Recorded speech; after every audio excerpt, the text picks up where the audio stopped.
Salve fratres, welcome back into the jungle of Protestantism. Ternyata setelah menyimak video panjang lebar di King Gadas, klaim kosong ya. Jadi mari kita tanggapi, Katolik tidak butuh brosur Protestan, membongkar retorika di King Gadas. Ada satu pola menarik dalam retorika Protestan semacam di King Gadas. Mereka berteriak seakan sedang mengguncang gereja Katolik, padahal yang roboh hanyalah bangunan logika mereka sendiri. Katolik dituduh sebagai penjual brosur, seolah-olah hanya mengutip konsili, katekismus, dan paus. Tapi mari kita luruskan, yang mereka sebut brosur itu justru harta iman 2 milenium, ditulis dengan darah para martir dan dipelihara dalam suksesi apostolik. Sementara Protestan, mereka menjual brosur kosong, sampulnya Luther atau Calvin, isinya coretan ego pribadi. Mari kita bongkar berpoin agar jelas, tidak ada wahyu baru setelah Kristus, dan gereja Katolik tidak butuh Protestan untuk meneguhkan imannya. So, tantangan debat dengan Protestan itu nonsense. Yang butuh Katolik itu Protestan, Katolik tidak butuh Protestan. Begitu Deki.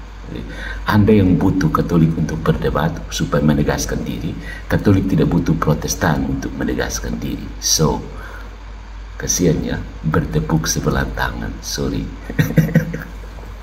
Yang pertama, finalitas Trente, tidak ada wahyu baru. Deki menuduh Konsili Trente tidak final karena Katolik menambah dogma dan Vatikan kedua mengubah sikap terhadap Protestan.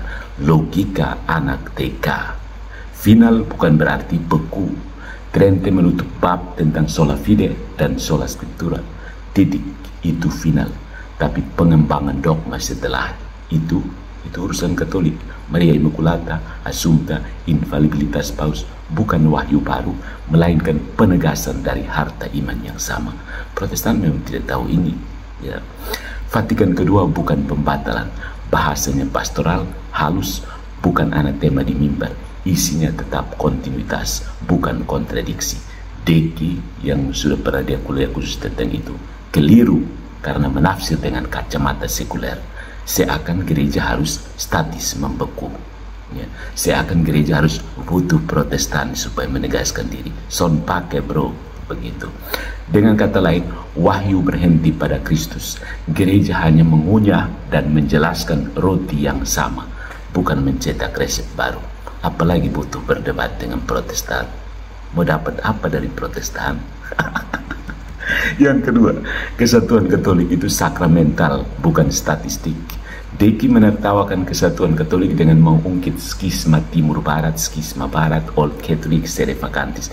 Itu semua skisma, ya, artinya kesalahan. Ya.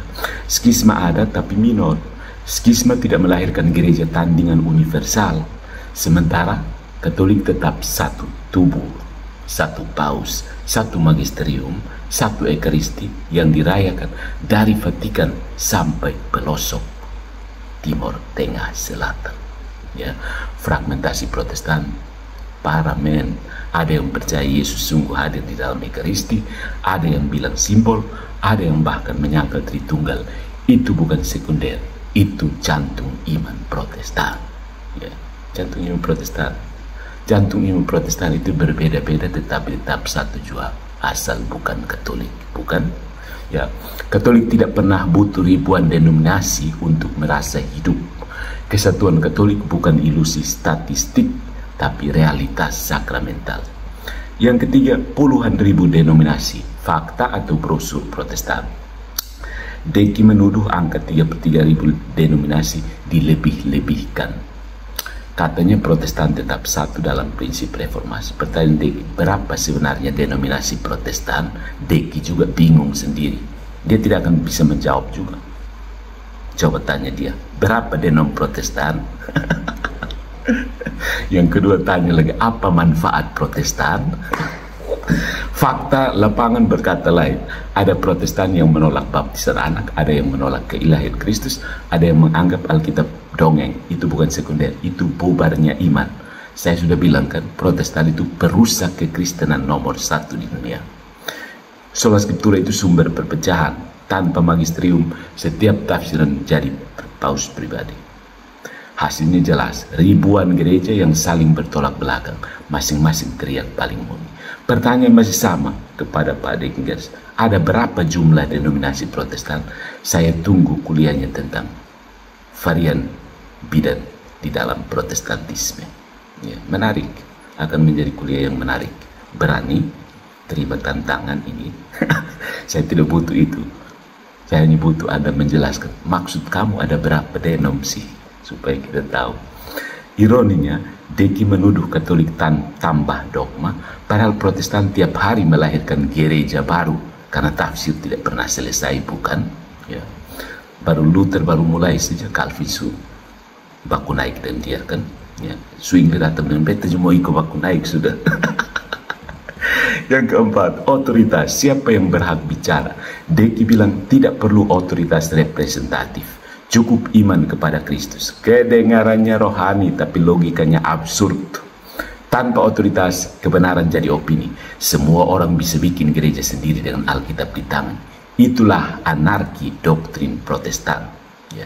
Kalau mau jadi Kristen, segera tinggalkan Protestantisme. Ya. Deki jatuh pada kontradiksi performatif. Dia menolak otoritas Katolik, tapi dirinya tampil seolah-olah punya otoritas untuk menentukan siapa gereja sejati. Lalu siapa? Menolak paus, lalu memahkotai diri sendiri. Buktikan bahwa Anda pengganti para rasul dan ajaran Anda sesuai dengan ajaran para rasul. Tidak bisa pakai lain, buktikan. Bukan kutip ajaran mereka, lalu bilang, oh sama. Karena mereka tidak makan jagung, jadi saya punya ajaran juga sama karena saya tidak ajar mereka makan jagung. Begitu kan? Saudara, ada istilah begitu. Gereja Katolik tidak butuh Protestan untuk menentukan siapa yang sah. Kristus sendiri sudah memberi kunci kepada Petrus, dan Petrus bukan Protestan. Itulah otoritas sejati, bukan ego pendeta YouTube. Ya. Yang kelima, Katolik penjual brosur. Itu retorika murahan, saya sudah tanggapi begitu lihat thumbnailnya saja. Deki menutup dengan ejekan, Katolik cuma penjual brosur otoritas. Brosur Katolik sama dengan tradisi suci, 2000 tahun sejarah konsili, para martir, liturgi, dan ajaran yang konsisten. Itu bukan brosur, itu fondasi. Brosur Protestan sama dengan kertas kosong, sampul Luther, isi tafsiran masing-masing. Hari ini tafsir A, besok tafsir B. Pertanyaan saya masih sama. Ada berapa jumlah denominasi Protestan menurut Dekinggadas? Tunjukkan. Jika Katolik penjual brosur, maka Protestan hanyalah pasar malam teologi. Tiap kios menjerit paling benar, tapi barang dagangan cepat basi. Kios Dekinggadas tidak laku-laku. Yang sebagai kesimpulan, saudara-saudara, Katolik tidak butuh Protestan. Ya. Argumen Deki runtuh karena salah kategori, standar ganda, dan kontradiksi internal.